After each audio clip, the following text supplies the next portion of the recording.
And I am here with my good friend, Dr. Gabriel Said Reynolds. It has been a little bit of time since I last talked to you, Dr. Reynolds. I'm thrilled to have you with me. Last time I talked to you was over at Reason and Theology. I am still over there with my dear friend Michael and Eric, but now we're here on my channel. I'm thrilled to have you here, and I want to ask you at the get-go, how have you been, brother? It's been a while. Thanks, William. I'm doing fine, thank God. Doing really well, and continuing with things at Notre Dame and some other initiatives, and raising 3 teenagers and a 9-year-old still alive. So thank God for that. Yeah, it is. If I'm correct, we dialogued last before the pandemic, right? That's right. Yeah, it's been a while. Yes. Wow, it has been a while, but I've been keeping busy. You've been keeping busy. You have an incredible library there behind you. Now, let me ask you: do you have are those commentaries in the Quran back there?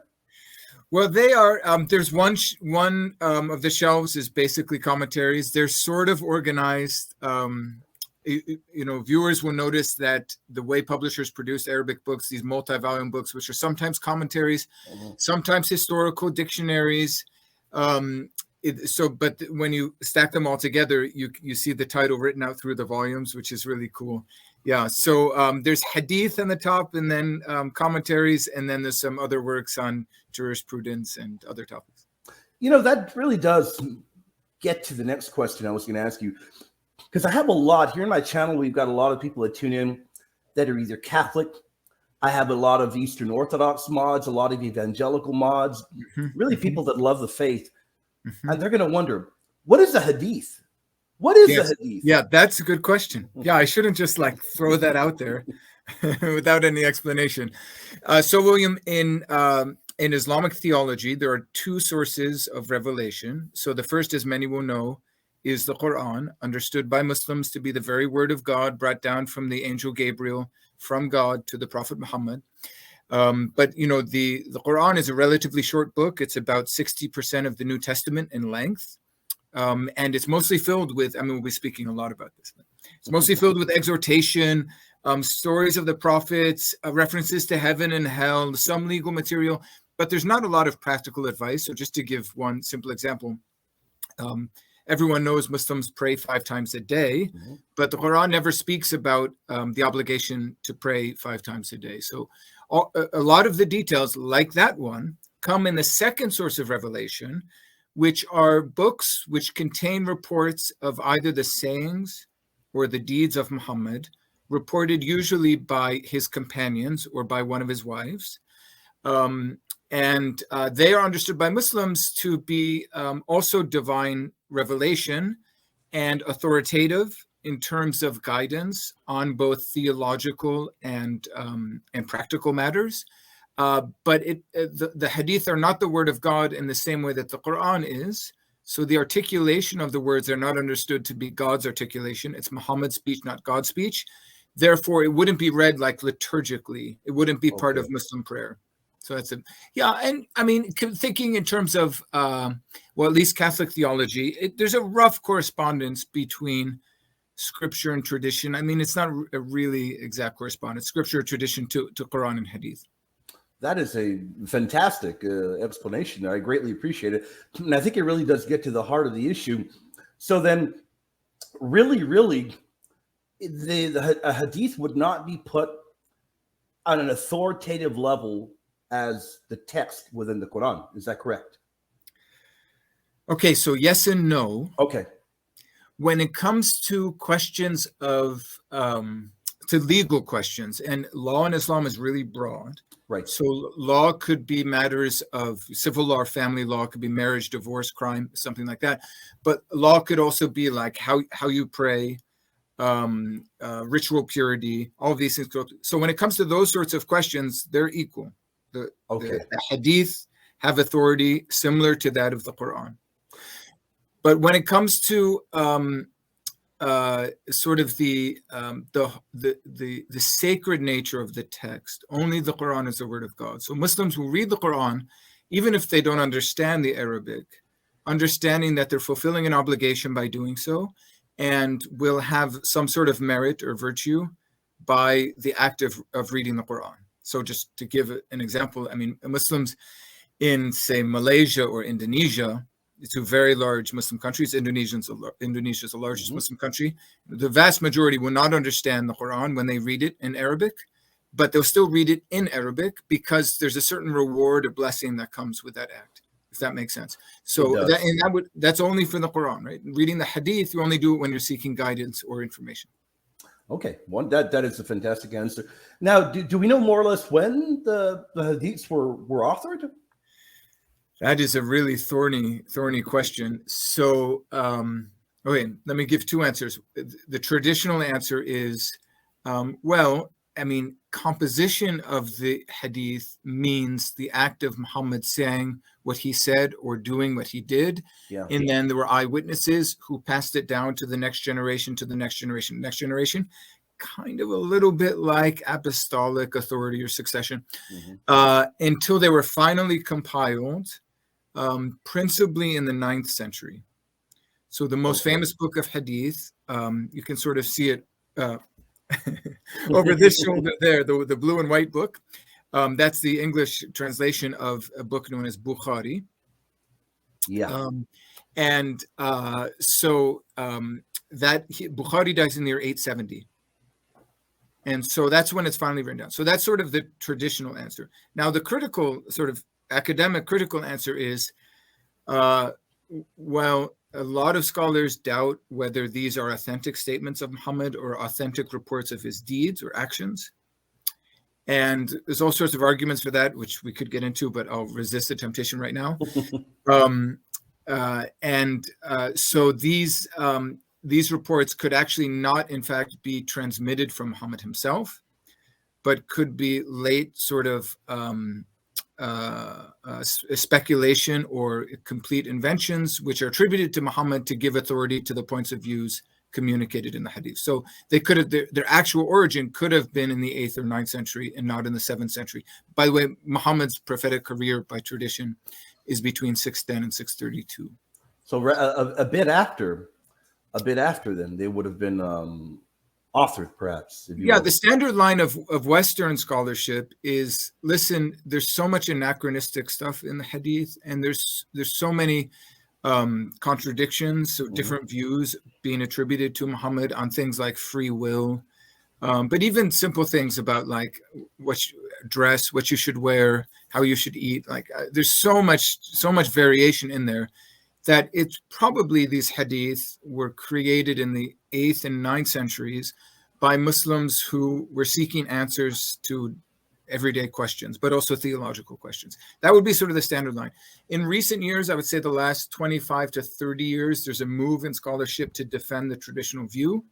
Three German scholars in particular have pushed very hard on this and come up with methods that seeks to redeem the Hadith to a certain extent. So right now it's a big debate and dispute. And yeah. How cogent are those arguments that those German theologians are putting forward? In your opinion, do you think they have strength to them? Well, I would say there is a major step forward in these arguments because traditionally, like some of the books that are behind me are what are called biographical dictionaries. So I try not to get too much in the weeds with this, but it's actually kind of interesting. So if there's a report, for example, let's say one report I was discussing with my students here at Notre Dame today. There's a hadith in the book of Bukhari. Let's see if I can get the shoulder right up there. In the book of Bukhari, in which Muhammad's beloved wife Aisha says the Prophet used to do every daily action beginning with his right hand or his right foot, beginning with the right. So putting on shoes or combing his hair, he would do with the right.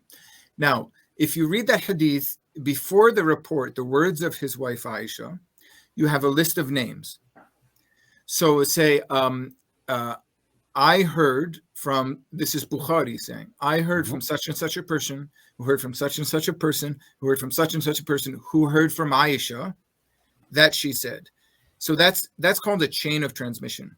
Now, traditional Islamic books rely almost uniquely on this chain of transmission to evaluate the authenticity of a hadith. What the German, and then that was sort of criticized by Western scholars beginning in the 19th century. you have to look at the nature of the report itself. Is it anachronistic? Does it conflict with something in the Qur'an? Does it reflect theological debates of a later era? These sorts of things. So Western scholars were like, yeah, based on the isnad itself, like you can't go very far. Sorry, the chain of transmission itself, you can't go very far.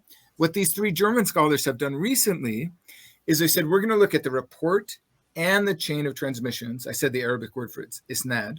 And we're going to put them together. And they actually work in a highly technical way of charting correspondences between the chain of transmission and the nature of the reports in variant versions of the same hadith. And they come up with very detailed charts that are supposed to take you back to the actual ancestor of a certain report. And so they say some, but not all, can actually be authentic coming from the 7th century. Wow. Yeah. Okay. Now, talking about chain of transmission, let me throw a little bit of a curveball at you, and I wonder how you'd answer this, because I legitimately don't know the answer. But I hear very often that the ancient manuscripts that we have of the Quran, that they seem to be pretty reliable in terms of there are not many variants. I don't know how true that is, but you hear that, and then an individual like myself, because I'll be very honest, as my audience knows, I've debated a lot of Islamic scholars, but not in the Quran. I've done it on the Bible or dealing with church history. So from somebody like myself, on the outside looking in, I see there's various translations. There's Yusuf Ali, there's Pickthall, there's a number of them, and some of them may read a bit differently. Are there, when we look at the manuscripts that we have of the Quran, are there many, variants? Are there many variations within the text? Or, I think you know where I'm getting. How would you answer that in terms of the chain of that transmission? Okay, so I think my answer should start with a preamble, which is just in terms of sort of debate and apologetics and discussion. I mean, it's just an important point to say that preservation doesn't mean the truth of anything, right? So correct. That's one thing to keep in mind. And so I would say, I say that in part just because increasingly Muslim scholars are working on questions of Quranic variants while maintaining their Islamic faith. And they sort of recognize that point, right? Just because, the simplistic version of Islamic apologetics may not be the case, it doesn't mean that the Quran can't be true. But the opposite is also true, which is if you do buy into the perfectly preserved text idea that you hear sometimes in Islamic apologetics, that doesn't mean the Quran is true, right? So, I mean, you can preserve lots of things. I mean, many texts are preserved very well, but the value of the truth out of that text is in its message.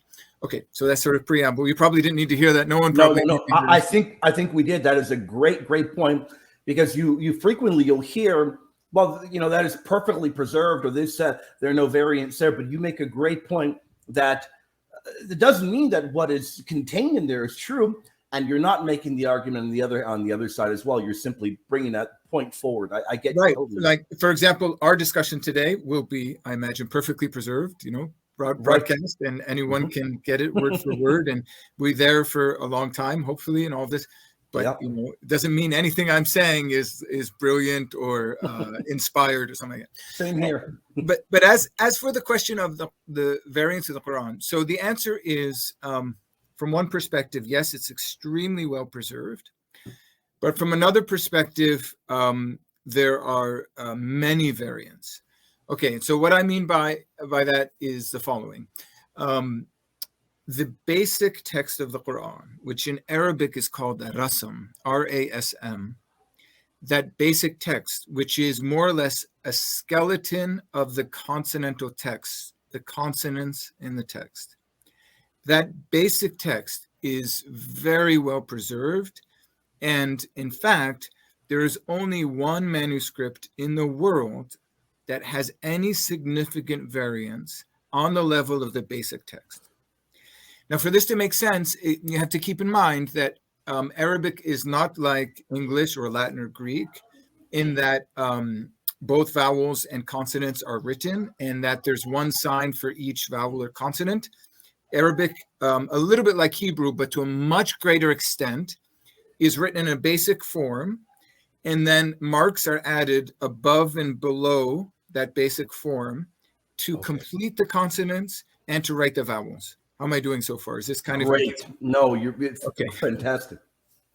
So that basic form is extremely well preserved, which means, in other words, that we do not have, in the most ancient manuscripts, we do not have verses that are missing, additional verses that are added, even words that are missing or added.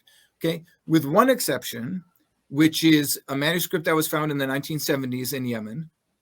And maybe I should not go into it now because the answer will get too convoluted if I start speaking about that. So there's one exception, which is this Yemeni manuscript, which has a bit of a different basic text and a different order for the chapters of the Quran. Okay, so in this basic sense, the Quran is very well preserved, and Muslims are right when they say we don't have a situation like we do for the Bible, where sometimes you have chapters like the ending, I think, of Mark's Gospel. Right. At least some of the alternate endings you probably know much better than I do, which can be called into question, or the joining comma, or certain things like that. Okay. On the other hand, some Muslim apologists will say, the Quran is perfectly preserved, letter for letter, word for word. And we know that because you can go around the world and buy any copy of the Quran and it'll be the same. You go online, it's the same. The only reason why you can basically, with some exceptions, go anywhere in the world and buy the Quran and it will be the same is because of a very successful editing project that took place in 1924 in Cairo. In fact, medieval Islamic tradition has all sorts of variants to that basic text.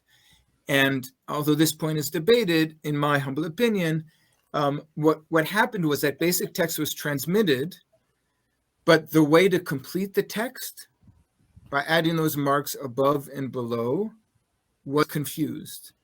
And so when Muslim scholars, and this principally happened in the 10th century, remember the Hadith was in the 9th century, this principally happened in the 10th century, came around to complete the text. There are all sorts of perspectives on how to do it. The standard tradition is that there are 7 different readings of the Quran. Okay. And actually those 7 different readings are each transmitted in 2 different variants. So there's actually 14 or more ways of reading the Quran. And these have to do sometimes with really small things. Just to give one small example, in the first chapter of the Quran, which is a sort of prayer, it's called Al-Fatiha. There's a word that's usually read as Maliki Yawmiddin, which means God is possessor of the day of judgment. But in some other versions, it's read as Maliki Yawmiddin, which means God is king of the day of judgment. So it's a very minor change.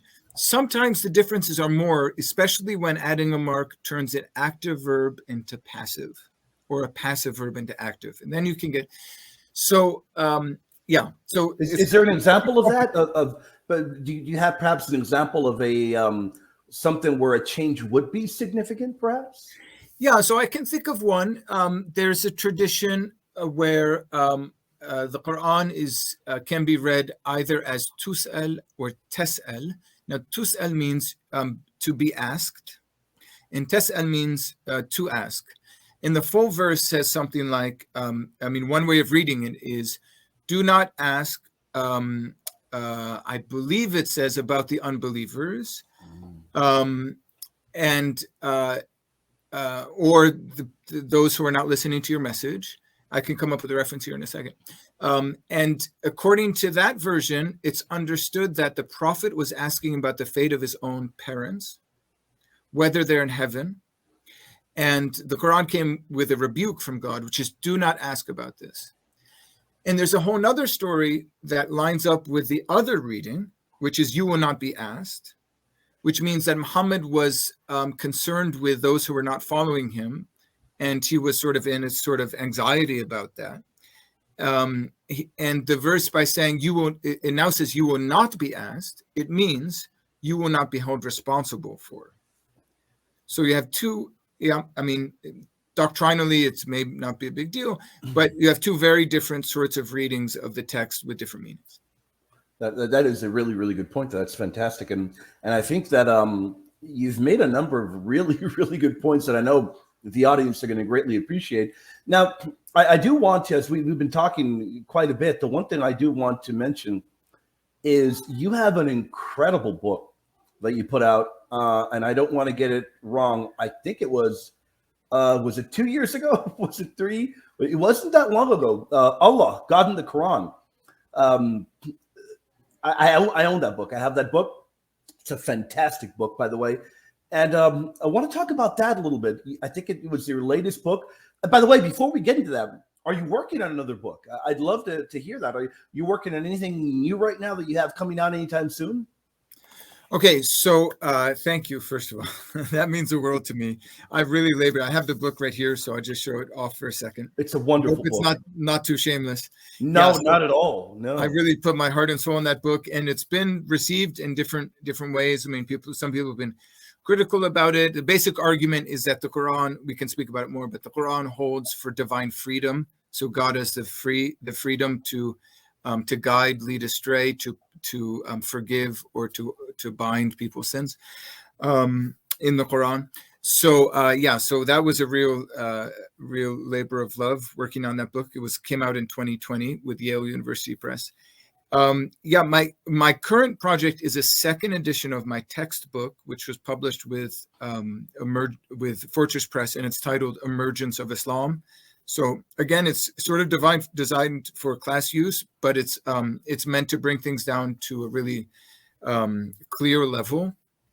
And the emergence of Islam, which I'm staring at over here, it does something different than all other textbooks because it introduces students both to a traditional perspective on Islam's origins and to more of a sort of revisionist perspective on Islam's origins. So you get sort of the interplay between those two.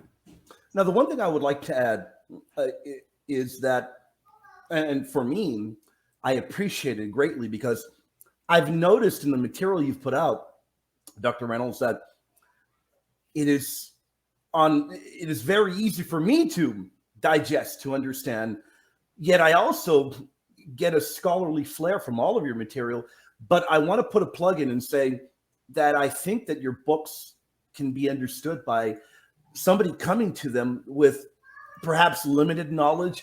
In other words, it's written for people don't be scared of picking up your book. Because I've had people approach me before and they'll tell me, you know what, I want to read a book on Islam that'll give a fair perspective. But, it's probably too scholarly for my liking. But I found your books to be very, very readable. And I think you have struck that fine balance between putting out material that I think is incredibly scholarly, but material that people can understand and they won't be intimidated. That's the word I was looking for. So I think you've had a great balance there. William, thank you for that. And it is really a challenge to write about theology generally. Yeah, is a challenge. And, one of the reasons why I appreciate the work that you've done with different initiatives is because you're able to communicate very clearly and to translate complicated theological questions into to clear points, which are accessible and people can really engage with and develop their own opinions. With writing about the Quran and Islam generally, it's even more complicated because I'm not engaged in constructive theology. I'm not a Muslim, so but I want to respect Muslims and also honor the sincerity of their religious convictions. So I want to do justice to that. And listen, I mean, everyone should keep in mind that a faith that that so many people follow and believe in so ardently must have, for the believers, coherence and beauty. So I want to capture that as well. But at the same time, it's really important for me to add a historical critical voice to this conversation. Yeah. Because even in academic circles, sometimes I think scholarship can be contaminated. Maybe that's too harsh a word, but at least affected by concerns for dialogue. Yeah, and it leads to a sort of less than rigorous approach to the topic. Sure. Well, I mean, somebody's got to take a rigorous approach. Mm-hmm. It's not going to probably happen in a seminary sort of context. or madrasa, or that sort of context. And so where is it going to happen? If someone doesn't take up the challenge, then are we really going to investigate the traditional claims, but also just advance our own historical knowledge about Islam's origins, its relationship to Christianity and Judaism, etc. That's a fantastic point you make there. Great point. And I think that you bring out a number of magnificent points in your book, Allah, God, and the Quran. And I want to double check the one thing I don't know. That one, I don't think that book is out yet on Audible, right? Gosh, I don't think it is. I think you're right. Hopefully, I do know. I will put a plug in that I don't know if you're aware of. A lot of your other material is, and I've got a bunch of it. I've got it here on my phone here, and I love your materials. So I hope they eventually do that one. Yeah, everyone who's listening, you should demand this from Audible. Put the demand out there. Put the request out there, and I know they'll listen to you. But being that you wrote such an incredible book on the topic, when we hear Allah, then as a Christian, we know that we believe in God, we believe in the Holy Trinity. Is Allah very different from the God of the Bible? I know that might be a bit of a controversial question, but is it quite different? Would a Muslim that picks up a Christian Bible perhaps not recognize the God of the Bible? Mm-hmm. And would a Christian that perhaps picks up the Quran, would they be perhaps perplexed at Allah? What are your thoughts on that? Okay, so a lot depends on method in reading the text. Let me answer the question two different ways. One is sort of theologically. I mean, theologically, one could say that both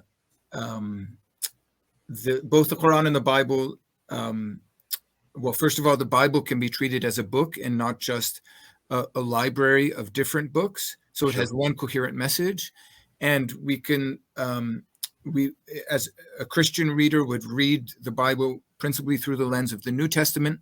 Obviously, it doesn't render the Old Testament obsolete, but it would be sort of the lens that allows you to understand the Old Testament. And so therefore, you would emphasize God's mercy and love as articulated in the Gospels. Yeah. So that would be sort of theological perspective. And Muslims, theologically would do something similar. They would say, there are certain verses which are clear, other verses which are more ambiguous. So we begin with the clear verses which emphasize divine mercy. That would be the starting point for many, many Muslims. Divine mercy, I think that's their experience of God. Our sort of lens to understanding the Quran is through this conviction of divine mercy, which is prominent in the text. I mean, after all, 113 of the 114 chapters of the Quran begin with this invocation, which says, in the name of God, the merciful, the benevolent, right? So in that case, you would see, okay, mercy, New Testament emphasizes love more as a term than the Quran, but still it's basically the same. And, in constructive theologians, Christian theologians, especially in the Catholic tradition, or at least in the Catholic tradition, I think evangelicals have some other perspective, especially in the Catholic tradition, on the basis not only of scripture, but also of natural theology, have answered pretty clearly. I mean, if you look at Lumen Gentium, the Vatican II document, paragraph 16, I'm pretty sure it's a pretty clear declaration that we worship the same God. Right. Okay, so that's one answer. Mm-hmm. But the other answer, what if you take a more academic, historical critical approach, which is basically what I do in the book, and then things become more complicated. I mean, if you were to write a little blurb about the character God in the Quran, you would emphasize things that at least in the New Testament wouldn't be really as prominent. And that's especially the question of divine freedom, as I would put it. So, I mean, the Quran really emphasizes the majesty, transcendence, sublimity of God, but also his freedom to forgive and to punish whomever he wills. And so I would say, I wouldn't go to an extreme in that regard. For some historical Orientalists or some Christian missionaries, they said, listen, Allah is a mirror of some sort of despot or earthly tyrant. And that's a polemical view. I would say that Allah, as read in the Quran, is a free God who has the right ultimately to forgive and to punish, as I mentioned. And that means humans are left in this sense of needing to submit and depend on God, knowing that their fate is entirely in his hands. Now, in the Quran, we don't have anything that would be similar to belief in the Holy Trinity, do we? As you would find being essential to Christianity. I mean, I know the answer to that, but just to, put that out there. I know the Quran doesn't have that. How do Muslims react to the fact that, in my opinion, these are two areas that are a bit difficult to reconcile? So how do we get to perhaps an understanding? How can we arrive at, let me toss a controversial question. We worship the same, the Muslims profess to worship the one true God. We worship the one true God. How do we arrive at perhaps a mutual understanding of God, if you will, if within Christianity, proper Christianity, as you would argue, because in Christianity, we're not talking about Jehovah's Witnesses or Mormons, but evangelicals, Catholics, Orthodox, it is essential to worship the triune God. And within Islam, that would, of course, that they don't believe in that. So how do we arrive perhaps at a dialogue where we can have any kind of mutual understanding on this? Right. Yeah, great question. Okay, well, first on the Trinity and the Quran and Islam generally, you're spot on. The Trinity is a real problem for Muslims. It's a problem for really well-meaning Muslims who want to understand Christian doctrine and do their best, and so they try to understand how can these Christians still be monotheists. For Muslims who are more interested in apologetics and maybe converting Christians to Islam, becomes a frequent target. There's a verse in the Quran, chapter 4, verse 171, where the Quran says, do not say three, stop. God is only one God, to him belongs everything in the heavens and the earth. That verse begins by saying, "O people of the book, do not go to extremes in your religion." And so the sort of vibe from Islamic apologists, sometimes from Muslim apologists, is come to simple monotheism, right? Mm-hmm. And then Christians often will respond saying, well, listen, knowledge about God, a certain amount of knowledge can be known through natural reason, observing the world, the human person, all of this. But ultimately, a more intimate knowledge of God is from God's own self-unfolding, self-revelation. And that's where we understand God's triune nature, a mystery that, is beautiful, but is known to us only because of revelation. So, that it is a really, really big issue there. I would say that Islam in its very origins, in some ways, this was a central question. Christians were around in Mecca and Medina, despite what a really traditional account says. More and more scholars are convinced there were Christians around in Mecca and Medina when Muhammad was active. And there seems to have been, although this is sort of an open question, but there seems to have been some sort of paganism where the old pagan gods and goddesses maybe were seen as angels, but they were some sort of intercessors. And Muhammad, vis-a-vis the Christians, he needed to establish his legitimacy as a new prophet who should be obeyed. And so that meant dealing with Jesus and Christian doctrine. But vis-a-vis the pagans or the pseudo-pagans, he wanted to elevate his God beyond any of their intercessors. So in both cases, he had to come to a distinctive position. And so God talk is just absolutely central to the Quran and Islam. Yeah. And I mean, the Quran itself, as I alluded to, referring to Quran 4:171, has this rhetoric against Christian teaching in the Quran. Also chapter 5, verse 116, which we could speak about. So, so it's a big issue. Now, a common position, I would say, in a very basic sense, there can be a common position that we both worship one God. We agree on many of God's attributes. God is as merciful, God is just, God is one. So we could agree on these attributes. But then I would say the goals of interreligious dialogue are not like the goals of ecumenical dialogue for Christians. So the goal is not ultimately total unity or agreement, Right. but respect, friendship, something like that. That's a fantastic answer. And you did bring up the Quran 5:116. Yes. Now, do you know that off the top of your head, or do you want me Yes. to read that? You do know it, okay? Oh, yeah, you can read it if you want. Yeah, let me read it, because I can tell you've got a lot of the Quran memorized. Very impressive there, very, very impressive. But let me read it. Maybe we could talk about it a little. It says, and as Allah said, O Isa, son of Maryam, Jesus, son of Mary, did you say to mankind, take me and my mother to yourselves as two gods apart from Allah? He said, all stolment be to you. In no way is it for me to say what I have no right to. In case I ever said it, then you already know it. You know whatever is within myself, and I do not know what is within yourself.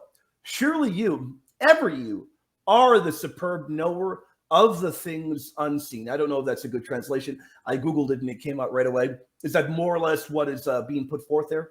Yes. Yes. Okay, let me pick your brain here. When it says, take me and my mother as two gods apart from Allah, a Catholic or even an Orthodox would then, upon observing that, would say, well, wait a minute.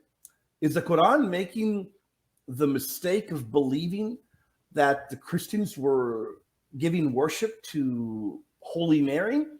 Is that what is going on there? Now, and I know I've heard different answers, but let me tell you one thing. Before you answer, and I'd love to get your thoughts on it. A few years back when I was debating an Islamic scholar, I don't know if you've heard of him, you probably have, Dr. Musharraf Hussain. Have you heard of him? No. Okay. He translated a book called The Majestic Quran. And I remember when I was dialoguing with him, I said, well, look, it's probably a total misunderstanding. It's probably not saying that what I think from a plain reading, that it's accusing Christians of worshiping Mary. But he told me, he said, no, that is what the majority of us do truly believe. Is that a minority view? What is being said here? Can you break it down? Because I've heard one thing from a gentleman like him, and then another scholar will tell me something else. What is the view within scholarship? And can you break that down for us? Okay, so the first thing to be said about this verse is that the context is really unclear in the Quran. Okay. So between verses 111 and 115, there's a really interesting anecdote in which the apostles of Jesus ask him to ask God to send down a table from heaven.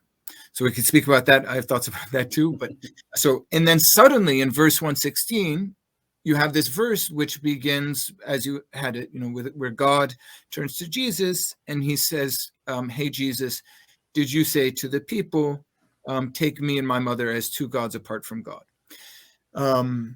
So, Muslim scholars would say, well, this was after God raised Jesus to heaven, right after, or maybe it will be on the day of resurrection, the day of judgment. But it's not really clear. There is this sense in that whole section between verse 111, even really 110, which is a long verse, if I'm getting it all straight here, there is this general sense of sort of foreboding, of criticism, of judgment of the Christians. For example, on the table scene, there's a bit where it says, anyone who disbelieves after I send down the table, I will punish him with a punishment the likes of which I've never punished anyone. And then the way the second little bit there between verses 116 and 118 ends in verse 118, Jesus says to God, if you want to punish them, meaning the Christians, they are your servants. And if you forgive them, then you are the mighty, the wise. So there's just, Jesus is sort of like saying, they're completely in your hands. You have the right to punish them or to forgive them. Again, it's divine freedom. Okay. Anyway, so back to 116. So context is not really clear. There is this sense of criticism of Christians, but then exactly as you said, there's this dilemma, which is there are two possible critiques the Quran could be making. One is that the Christians are acting as if Mary were divine and treating her with so much veneration that they've essentially deified her. So that's possible. And then the other, which as in fact, I think your conversation partner there was right, that Christians really do worship Mary. Mm-hmm. That they treat the claim is being made there. Yeah. Exactly. Yeah. The claim that Christians really do worship Mary. And that would lead to the argument of critics of the Quran who would say, oh, it's simple what's going on here. Muhammad has just misunderstood the Trinity. He thought that for there to be a son of God, there had to be some sort of relations between God and Mary. Mm-hmm. And so the Trinity would then be Father, Mother, Son. And so that's why God asked Jesus, did you say to the people, worship me and my mother as two gods apart from God? Because behind that is, yeah. Okay. In my opinion, it's really hard to know if the Quran is concerned with supposedly real Christian worship or adoration of Mary, or if it's caricaturing. There's another verse in the Quran, almost positive it's in Surah 5, but earlier on, where God says about Jesus that his mother was righteous, and both Jesus and Mary used to eat food. Yeah, I can get the reference. Well, now that is a great point. As you get that up, let me give you a little thoughts on looking at it from an apologetics perspective. Mm-hmm. Now, another individual that I've dialogued with, I've had multiple debates with, would be Dr. Shabir Ali, who many years back, in my opinion, I'm not being disrespectful, I think as a kind of defense mechanism, he made the argument towards me that, and I believe it was a few years ago, I don't remember when, but I've heard the argument was brought up and it was said, well, look, what is being condemned are a fringe group of Christians, those that were worshiping Mary, and a number of individuals look early in church history and they'll say, well, there were a group called the Coloridians. They were condemned for offering the Eucharist to Mary, for worshiping Mary. But then the way that a Catholic or an Orthodox or even evangelical that is well learned would reply would be to say, well, that group had died out. Why would Muhammad be condemning, or why would the Quran be condemning a group that was no longer in existence? So I agree. I think we run into a number of problems there. But then how do you deal with the text that you just brought up? I don't remember it off the top of my head. To me, and you correct me if I'm wrong, please do.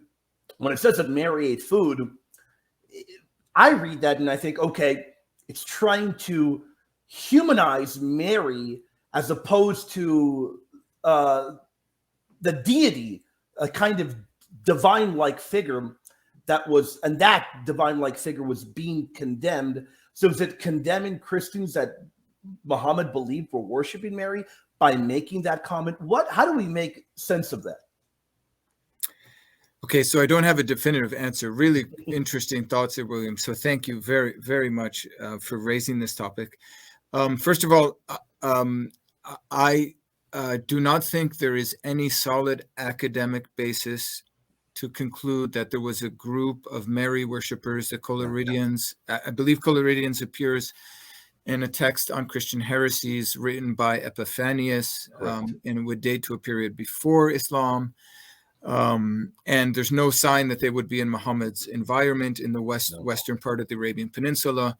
There is this old idea out there which seems coherent enough, namely that, listen, the Byzantine Empire would have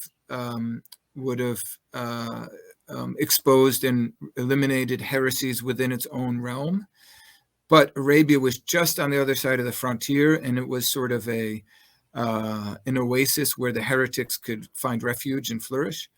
But there's just no sign. There's no sign of them in the interior of the Arabian Peninsula. We don't have any historical chronicle or any sources in inscriptions that point to any of the Christian heresies mentioned by Epiphanes or anyone else surviving in Arabia. What we see instead in Arabia is communities of Orthodox in a very broad sense. So members of the so-called Miaphysite or Jacobite church were very prominent, probably the most important, along with Melkite and maybe so-called Nestorian or East Syrian Christians. So I wouldn't go with that option. I would definitely not go with that option. And neither of them would have advocated worship of Mary. It's a really good point that you bring up there. Right, exactly. Yeah. So, I mean, I do think it's 575, by the way, the reference. Okay. So that begins by denying by saying that Christ, the son of Mary, was no more than a messenger. His mother was righteous. So she's called Siddiqa, which means something like righteous. And then it says, Kana yakulani ta'am, which means the two of them, it's the dual there in the verb, the two of them would eat food. And especially the beginning of this verse suggests that there is an idea that Christians do consider Mary divine. There's no sense that it's only one particular sect. It seems to be implied that all Christians consider Mary divine. The problem is, and where I think there's probably no easy way to make a conclusive argument is the Qur'an intentionally caricaturing Christians, intentionally saying you act as though she were divine? Or is there a real misunderstanding of Christian veneration for Mary? And a real belief, because I mean, if you believe Muhammad was infallible and impeccable, he wouldn't make this mistake, right? Sure. But if you believe he was a man like others who could possibly make mistakes, I mean, you could imagine we're witnessing Eastern Christian veneration for Mary, who, after all, is for other than the East Syrian community, is called the Mother of God, and there are prayers and hymns to Mary, and there are icons of Mary. So you could see how you could observe this and not make the important distinguish between veneration and adoration, between the first and greatest of the saints and divinity. And that is a really good point there, because a Catholic or an Orthodox would immediately say, well, look, the criticism would be a misunderstanding of the differentiation, the difference between veneration and giving true worship. So that right away, I can see that happening. And I want to be fair to my Assyrian Church of the East friends and brothers and sisters. Today, they have got no problem affirming that Mary is Mother of God. They have no problem with that. Although I know some of them still, I'm correct, some of them still prefer the title Christotokos rather than Theotokos for Mary. But the theology is, the theology is still there. They'll affirm they're not in Christological heresy. They're perfectly, in fact, they're in partial communion with Rome. So I want to give a shout out to them. I know a number of them. In fact, I do work with one of them who's a near and dear brother of mine. But you bring up really, really good points there, Dr. Reynolds. And really, I feel like we could probably talk for hours on end. Hours. There's so much information that you've put out there. You've written a number of really incredible books in this topic. Before we close today, I'd like to maybe ask you, in your opinion, what is the most important message when dialoguing with perhaps individuals within Islam, within Christianity? Is there an important message that we need to arrive at?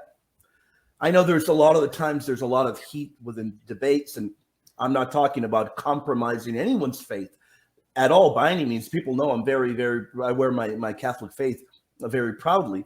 But is there a common message that perhaps we can arrive at where we can say, look, we need to work more towards something, I know Christians will urge, they'll say, and they rightly so, we want to evangelize more and bring people within Islam to understanding about our faith and, God willing, embracing it. And of course, the same is on the other side within Islam. Of course, I mean, they're very honest. They'll say, well, look, if you're not in this to convert people, we know, what are you doing? I heard this mentioned a few days ago.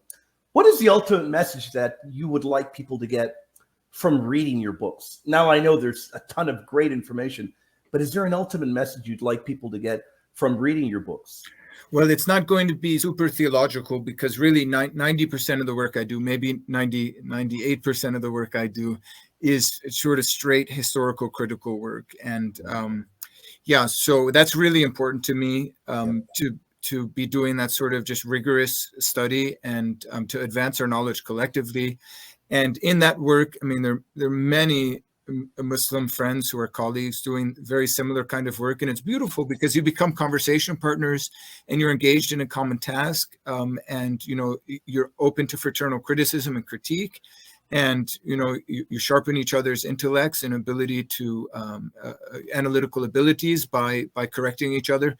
So that's the kind of work I do mostly. Mm-hmm. So, my big book, the Quran and the Bible, that has a translation of the Quran, and then shows every time that I found a connection, gives the biblical or parabiblical text that's connected to the Quran. So that's most of the work I do. So I don't really have a theological message there, but I would like to make a historical point about that, which is the study of Islam has so much to gain from a good knowledge of Christianity in the late antique Near East, mm-hmm. also Judaism, but especially Christianity. And it's not a question of Christianity being better or something than Judaism. It's just the historical relevance of Christianity. I mean, so think of this. Muhammad, according to the traditional date, begins preaching in AD 610 in Mecca. I mean, Mecca probably, in my opinion, had Christians in and around it. But even if it didn't, even if it was pagan, as a traditional sources say, well, then it's a pagan island in a Christian sea. I mean, there are Christians in southern Arabia, eastern Arabia, to the north in Syria, Palestine, what is now Jordan and Iraq, to the west in Egypt and Ethiopia and the Sudan. So Christianity is everywhere. And to understand, I think, the Quran's perspectives on Christ, you do need attentiveness to the particular arguments and motivations of the Quran. But the conversation part of the Quran, it seems to me, is principally Christianity.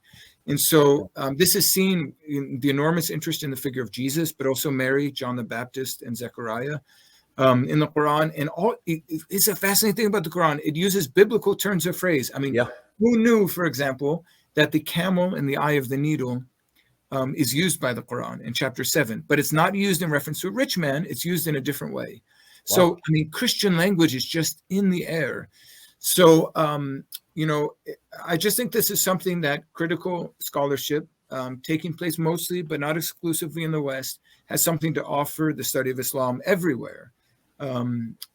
So, whereas Muslims would tend to study the Hadith, which we spoke about at the beginning, mm-hmm. and the Quran in separation from or in distinction from any study of Christianity in late antiquity or the Bible. My biggest argument is we need to bring these two together. Let me give one maybe silly example. It's not of great theological importance, but I think it kind of highlights the point. The Quran, in its references to Jonah, the prophet Jonah, and I'm pretty sure this is in Surah 37, towards the end, it gives reference to the casting of lots. But it never says why there was a casting of lots. And your viewers who know the book of Jonah will know that in the first chapter, the lots are cast by the sailors because there's a great storm and they want to figure out who's responsible for it. And the Quran just mentions the casting of lots. Now, two options. One, the Quran doesn't really want to be coherent and just throws things out there. Or two, the Quran is depending on the biblical knowledge of its audience to connect this allusion with the subtext or the story of Jonah as it's known from the Bible and biblical tradition. And so it's actually like the Quran is like relying on a certain knowledge of the Bible and biblical tradition in order to communicate its own message, which means if we want to understand the Quran, we have to put those two back together again. Yeah. What a fantastic point there, Dr. Reynolds. A great point. And another thing that I became aware of a few days ago that I want to let the audience know about, that I was incredibly impressed by, and I have to say, I think your work is fantastic. You've got a YouTube channel. You finally got a YouTube channel. I say finally because you've got to put a lot of that material out there. You do such incredible work in this field, Dr. Reynolds. Can you maybe talk about that a little bit? Where can people find your channel, and what can they find there on your channel? Great. Yeah. Thank you so much, William. And yeah, it's a very simple YouTube channel. It's consists of conversations with leading scholars around the world. They do very sophisticated technical work, and I try to bring it down a couple levels, like 3 or 4 levels, so we can speak about, you know, what is the latest scholarship? What is cutting edge scholarship really saying about the origins of Islam, about the transmission of the Qur'an, about manuscripts, about inscriptions. And there are a number of really great people that have already been on with me, and the videos are there now at Exploring the Qur'an and the Bible. People like Ahmed Jalad, who's the leading scholar doing research on inscriptions from the origin of Islam found in the Arabian desert.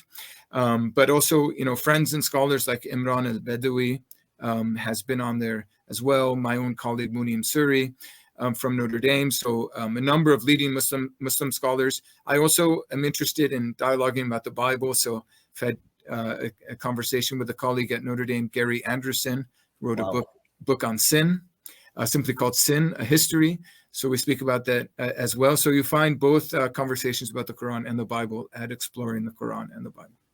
Incredible. And by the time this show does air, people, you can look right down there. There will be a link. Head on over there, subscribe, because I can tell you one thing, that channel is one of a kind. And, you know, I look forward to looking and checking out and devouring a lot of the material you have there. And I appreciate the fact that you bring it down a notch, because I needed to be brought down a notch as well so that I can devour and learn more and more about the Quran and Islam. Dr. Reynolds, before we wrap up, I'd like to give you a moment as well to plug anything else. Do you want people to look at a webpage, a book? Do you want them to anything that you want to put a plug in for? The floor is yours right now, brother. Oh, thank you so much. Well, first of all, I'd just like to thank you for the work you're doing with this channel, also Reason and Theology. And so that's wonderful resources, and people are more and more recognizing these conversations. You had a very, I guess, intense conversation there with Javad Hashmi and Robert Spencer, I think, right over there. That is correct. Lots of really interesting stuff going on. Yeah, in addition to Exploring the Quran and the Bible, there's another YouTube channel which is connected to a unit here at Notre Dame called the Institute for Church Life. It's called Reasons for Our Hope. And maybe I could share that with you too, if it might be possible to add that. That's really different. Those are short 3-minute animated videos which give an introduction to questions of Muslim-Christian relations. The first 3 videos are on Jesus and Islam, and they're really beautiful videos. A colleague of mine at Notre Dame has worked on that, so that might be interesting to people. Yeah, just real quick 3-minute videos done in beautiful animation. And what is the link there? Is do you know the website link? It's a YouTube channel, Reasons for Our Hope. Gotcha. I will provide a link to that as well. People head over there, subscribe, check out those videos, like them. Dr. Reynolds, I have been incredibly edified and blessed by your presence today. Thank you so much for your time. Brother, I tell you, I look forward to dialoguing with you again in the future and devouring all your material. I love your books. I love them. And I tell you one thing, I'm gonna get on Amazon's case, because I want that book in audible form. I'm on the road a lot, and I love hearing your stuff in audible form. Brother, thank you for being on. I look forward to dialoguing with you again in the future. Thank you so much, William. I'll look forward to that too. Thank you. Thank you.